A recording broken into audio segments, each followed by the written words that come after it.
Good evening, everyone, and thank you, Cherise, for that introduction. Now that we've had such a great conversation about the 15-minute city, I'd like us to really drill down to Cooksville and how we can achieve that potentially through policy. Some of you here tonight may have participated in previous visioning exercises in the area. So we have, of course, the Hurontario Main Street Corridor Master Plan, the Vision Cooksville study, and the Dundas Connects Master Plan. As we consider changes to planning policy in Cooksville, there is really an opportunity to refresh the vision and some of the directions that came from these studies, particularly in light of course, recent shifts in provincial and regional planning priorities. Next slide, please. So with improved transit on the way, we have the Cooksville GO station that's there today. Hurontario Light Rail Transit is under construction. And then, of course, Dundas Bus Rapid Transit is currently being designed. Cooksville is expected to grow. And through this policy review, the city is considering how best to really manage that growth. And this includes analyzing the uses of land, the maximum building heights, transportation connections that would help to break up some of the larger blocks, as well as urban design. And the 15-minute city concept can really help us as planning practitioners in our analysis of Cooksville today. And I think we've had a great discussion about that, and also how policy can really support it, the community to become more walkable tomorrow. So indeed, we're proposing three key policy directions, and you see them here on the slide. So the first is to create that mix of uses, so a mixed use vibrant community. Of course, we've discussed the importance of density, so planning for more housing and people to continue to support that mix of uses. And finally, to achieve a walkable and connected community. The feedback that we're going to hear tonight from you on these three directions will help us in refining the policy language in Cooksville. And finally, the policy review will really culminate in an amendment to the city's official plan. For those who aren't familiar, it's really the parent policy document that guides all of Mississauga's planning decisions. So let's begin by asking ourselves some key questions that relate to the 15-minute city concept. Next slide, please. So how will you describe the future Cooksville? We've had a discussion tonight about equity, and I think before we go into the 15-minute city concept further, it's really important to just acknowledge Cooksville's history. So of course, Cooksville has a rich history as a destination for newcomers to Canada and as a place for entrepreneurs and small businesses to set up shop and thrive. That cultural diversity, that richness is reflected in the variety of shops, restaurants, and services that are available in Cooksville. Indeed, in 2016, when staff went out to the community with the Vision Cooksville study, and members of the community were asked to describe Cooksville, two words really stood out, and they were multicultural and welcoming. So as we work towards developing a vision for Cooksville in the future, it's important that it continues to reflect its welcoming and multicultural heritage, while at the same time further integrating some of the key elements of the 15-minute city concept. Next slide, please. So as we've heard tonight through the panel discussion, Cooksville already integrates so many of the elements of a 15-minute city. It has good bones. And we can observe this in the vibrant mix of shops, restaurants, and services. And it's really important that through policy that we work towards retaining those elements and strengthening them as Cooksville grows. New policies are proposed through this policy review that will play a role in creating spaces for these shops and services to continue. So this includes requiring developments along Hurontario and Dundas streets to integrate commercial uses on the ground floor of new buildings. And, at particular key locations in the community, even going further with policies to support even a greater mix of concentration of commercial spaces and smaller scale offices so that you can work near to where you live. And finally, we've discussed the importance of public spaces, green spaces, and through development, we will be looking for new opportunities to integrate those kinds of spaces so that they further contribute to the vibrancy and walkability of Cooksville. Next slide, please. So, we've heard about the importance of density, and really it partly comes down to housing.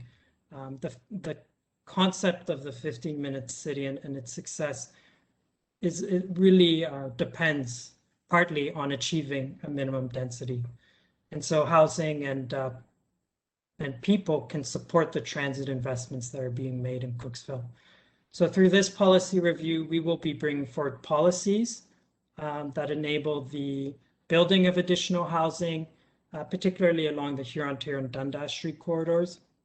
And those housing options will include appropriately sized family units, opportunities for aging in place with age-friendly housing, when seniors decide perhaps to downsize within their community, as well as affordable housing. Next slide, please. So we've discussed a lot about transportation, the importance of streetscape in achieving a 15-minute city. And, some of those elements are frequent transit service, an ample, attractive sidewalks, safe and dedicated cycling facilities, and frequent, easily accessible walking routes. So in many instances, those elements are actually addressed in the city's various planning and transportation design standard documents. So through this review, we're proposing really that the additional policies will help to fill in the gaps in policy where they exist in Cooksville. So in particular, we will be moving forward with policies that identify a connected, permeable grid of street and pedestrian connections to be implemented through redevelopment. Next slide. So bringing it all together, we're proposing, again, 3 key directions to help us achieve a 15-minute city here in Cooksville. And those are achieve a walkable and connected community, create a vibrant mixed-use community, and plan for more housing and people. Taken together, these directions will help shape how Cooksville grows in the future. They will also provide direction on how different areas of Cooksville will develop. So looking at Cooksville today, we are proposing 2 nodes, so near the Cooksville GO station as well as the 4 corners, where a greater mix of services and amenities will be readily available and accessible by foot. And these locations will really serve as one-stop destinations for the community. A framework for heights is also being proposed that will have variations based on proximity to transit station or stop. As well, at the 4 corners, heights will be lower than near the GO station, and really that's partly to promote a Main Street character at the 4 corners. And then finally, as I've already discussed, identifying those key connections, so new streets, new pedestrian connections. And you can see an example here on the slide with Cook Street. So having those identified in the official plan and then achieving them through redevelopment. And finally, I'd really like to stress that while policy is important and we will be bringing forward policies, we will continue to need partnerships with the community, members of the business improvement area, as well as the development industry to help ensure that that concept really does succeed. So at this point in time, I'd like to now open the floor. We'd like to hear from you. So I'll pass the presentation to Aaron, who who will begin by facilitating a question and answer period. Thanks very much, Christian, and thanks for everyone for the discussion we've had tonight. So I'll just reiterate, if you're going to ask your question, can you please type it into the Q&A box? I see we've got lots on the go, actually, so everyone's figured that one out. And again, if you're on a mobile phone, or sorry, if you're on a phone and you'd like to connect and ask a question, just press *3 to raise your hand, and then we can get to it. So let's start with our first question. So, Christian, one of the questions that came up is a big part of the 15-minute city is housing for people and providing affordable options. So knowing this and allowing people to age in place. So how do we maintain existing housing stock and do more to ensure that housing remains affordable for folks in this community? So two things. First, I think we need to focus on preserving existing affordable housing stock. So one of the great things about Cooksville, it is a community made up of a diverse population, many new immigrants. And the city has recently passed, a rental control bylaw, demolition control bylaw, that will ensure that that existing stock is retained, even if redevelopment occurs, that existing housing stock be retained. And then in addition, I would say it's the second point, identifying new opportunities for affordable housing. So through redevelopment, working with developers to ensure that we're getting a minimum proportion of affordable housing through redevelopment, that we're setting out requirements for age-friendly housing, so that we get more of those opportunities for seniors who want to age in place. And also for families, having housing or units that are appropriately sized for families. So really, it's about integrating those key elements and policies and working with the development industry to achieve those things. Great, thanks very much. One of the other questions that we've got that's come up, knowing what we've experienced collectively through COVID-19, what considerations are being made for winter trails, sidewalks, outdoor amenities, events and activities and winter programs? I'm going to open this up to Christian. You can respond to that. And then we do also have a couple other staff people on as well, if they're interested in responding to that as well. So Christian, if you want to take that off, if not, we'll bring Karen up and she can speak. Yeah, so sorry, the question was around parks. So what considerations are being made essentially for winter trails, sidewalks, outdoor amenities, events, activity programs throughout the winter? Okay, so through policy, it's really about integrating new parks and open spaces, but through the city's various plans for park space, I think that's something that we are looking at, is how to make parks, I guess, welcoming in all 4 seasons, including the winter season. So I think that's absolutely a key element that the city is looking at. Excellent, thank you. We've got some good questions coming in, actually. So the next question is, what considerations are in place with increasing services and improving access to health and medical services? What is policy's role in this? So policy really plays an important function in creating that supportive environment.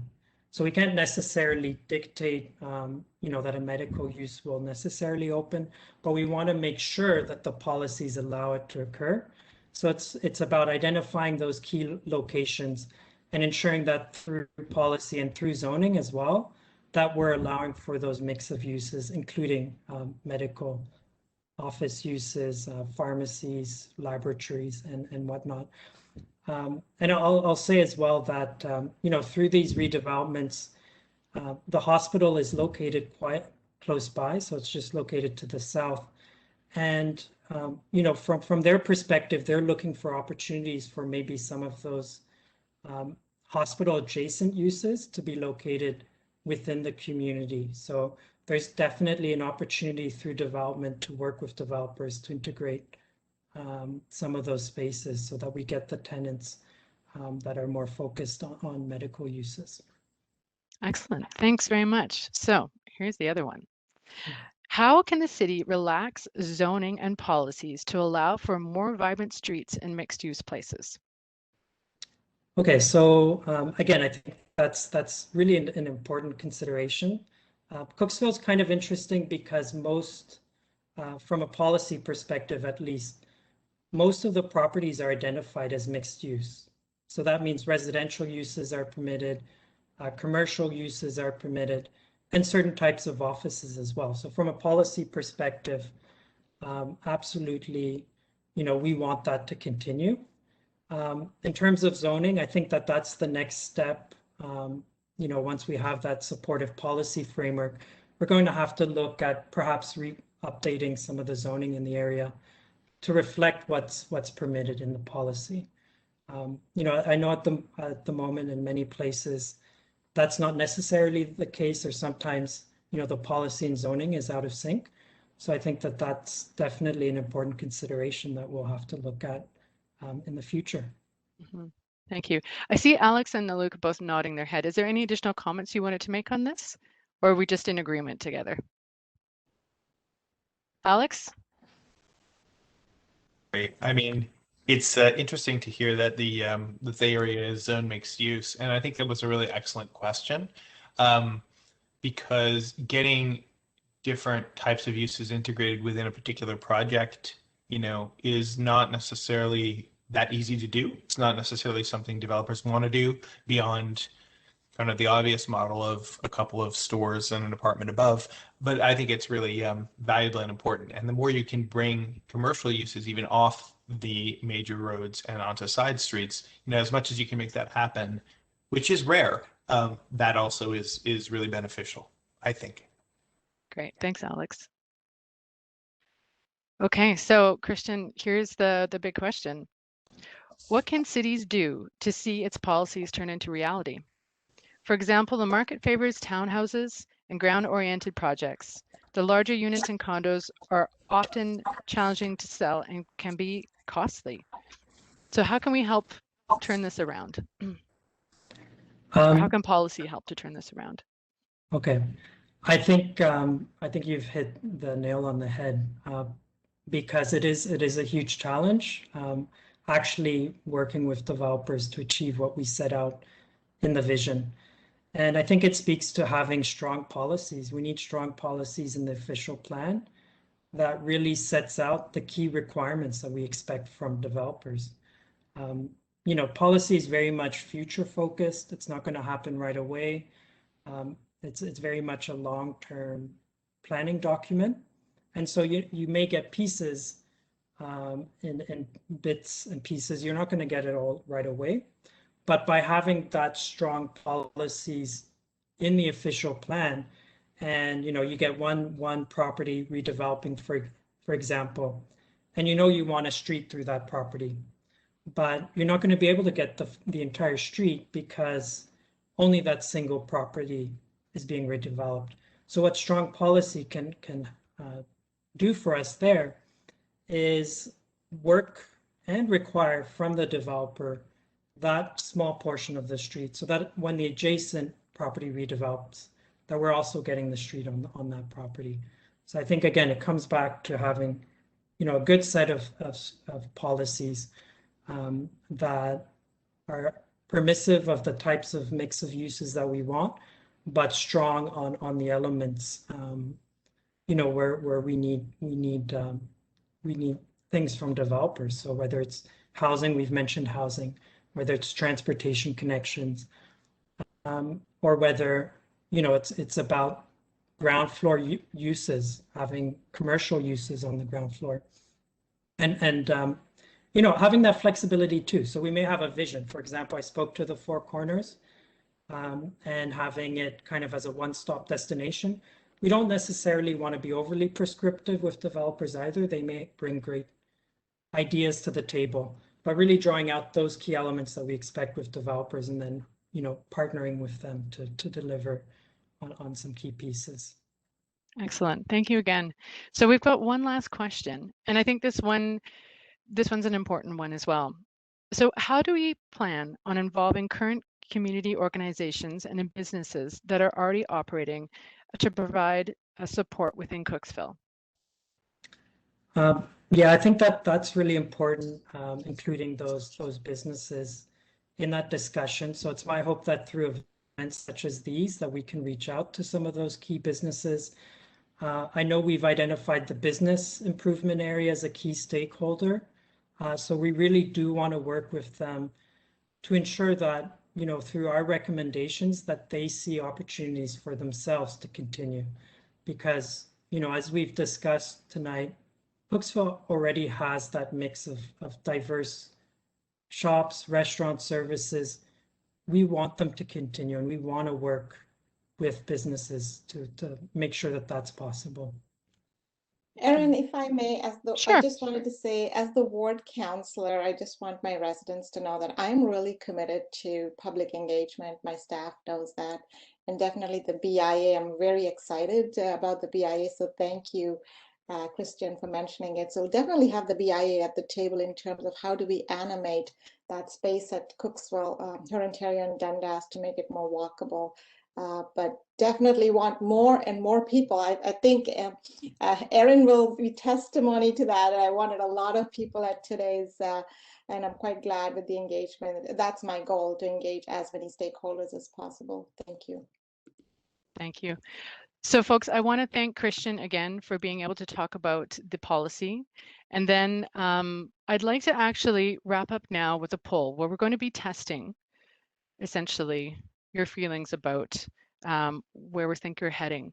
So given that we're proposing to create a mixed-use, vibrant community, plan for more housing and people, and achieve a walkable and connected community within Cooksville, do you think we're heading in the right direction right now? And there's a poll up on the right-hand side, so you can just select your answer. It can be either yes, no, or unsure, and then we can share the results.